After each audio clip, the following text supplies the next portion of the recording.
जरा इस खुशी के माहौल से भरी इस तस्वीर को देखिए। इस तस्वीर में जो युवा दिख रहे हैं, इनका नाम आकाश वर्मा है, जिन्होंने अपनी जिंदगी के सफर की जीत हासिल की है।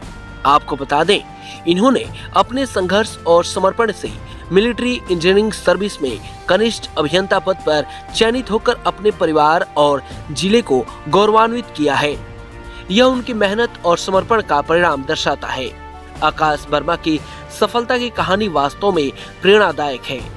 इनका गांव दुबहड़ थाना क्षेत्र अंतर्गत रामपुर टिटही है, जहां से इन्होंने प्राथमिक विद्यालय से शिक्षा की सफलता की शुरुआत की और आगे की पढ़ाई अन्य कॉलेजों से की, जिसके बाद इन्होंने देश भर से लाखों अभ्यर्थियों के बीच अपनी श्रेष्ठता साबित की और मिलिट्री इंजीनियरिंग सर्विस में कनिष्ठ अभियंता पद पर चयनित हुए। आकाश वर्मा ने शिक्षा यात्रा में कई कठिनाइयों का सामना किया, लेकिन उन्होंने कभी हार नहीं मानी। आकाश वर्मा ने बताया कि सफलता की कहानी में उनके परिवार, मार्गदर्शक और मित्रों का महत्वपूर्ण योगदान रहा है। उन्होंने अपने अनुभव से सीखा है कि असफलता से घबराने की नहीं, बल्कि उससे सीखने की आवश्यकता होती है। आकाश वर्मा ने बताया कि पिता और माता प्रेरणादायक रहे। उन्होंने आर्थिक चुनौतियों के बावजूद शिक्षा को सर्वोपरि रखा और हमें पढ़ाने के लिए हर संभव प्रयास किया। आपको बता दें, संघर्ष, समर्पण, सकारात्मक सोच और अपने मेहनत के दम पर अपनी सफलता को बयान करते हुए आकाश वर्मा की आंखों से आंसू छूट गए। आकाश वर्मा ने युवाओं को संदेश देते हुए कहा कि विपरीत परिस्थितियों में भी कभी ना घबराएं, सकारात्मक सोच रखें और मेहनत संघर्ष के बल पर आप जीत हासिल करें।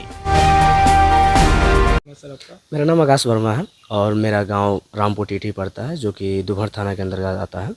और मेरे पिताजी का नाम राजकुमार वर्मा है, मेरे दादाजी का नाम कपिल वर्मा है और मेरी माता एक हाउस वाइफ है जिनका नाम प्रभावती देवी है।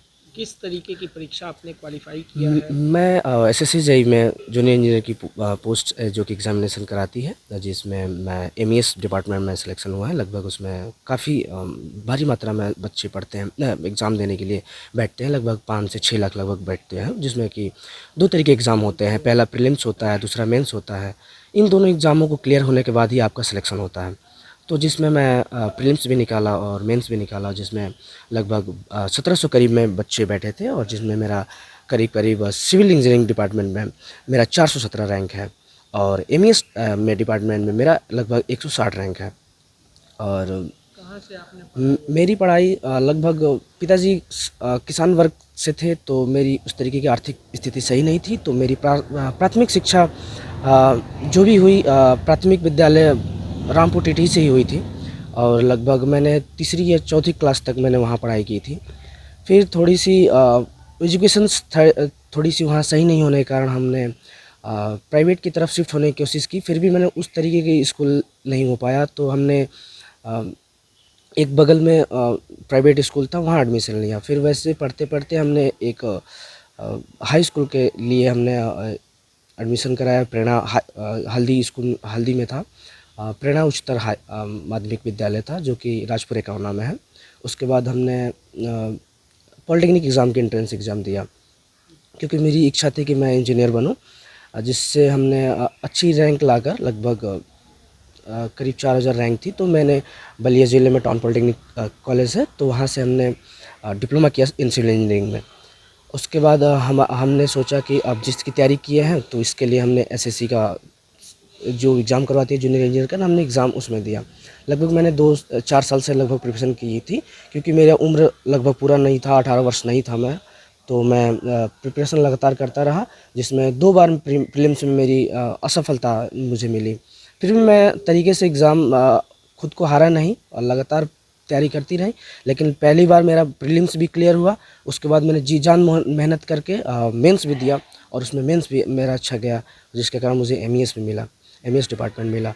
और मैं सारा श्रेय अपने ये मेरे साथ फाटी हैं, जो कि मुझे काफ़ी सपोर्ट किए हैं। जहाँ भी पढ़ा हूँ मैं हर तरीके के सपोर्ट किए हैं।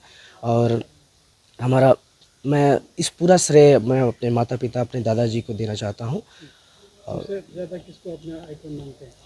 मेरे सबसे आइकॉन मेरे चाचा जी हैं, जो कि वो भी एक इंजीनियर है, जल निगम में एई हैं। जिनका नाम रविशंकर वर्मा है।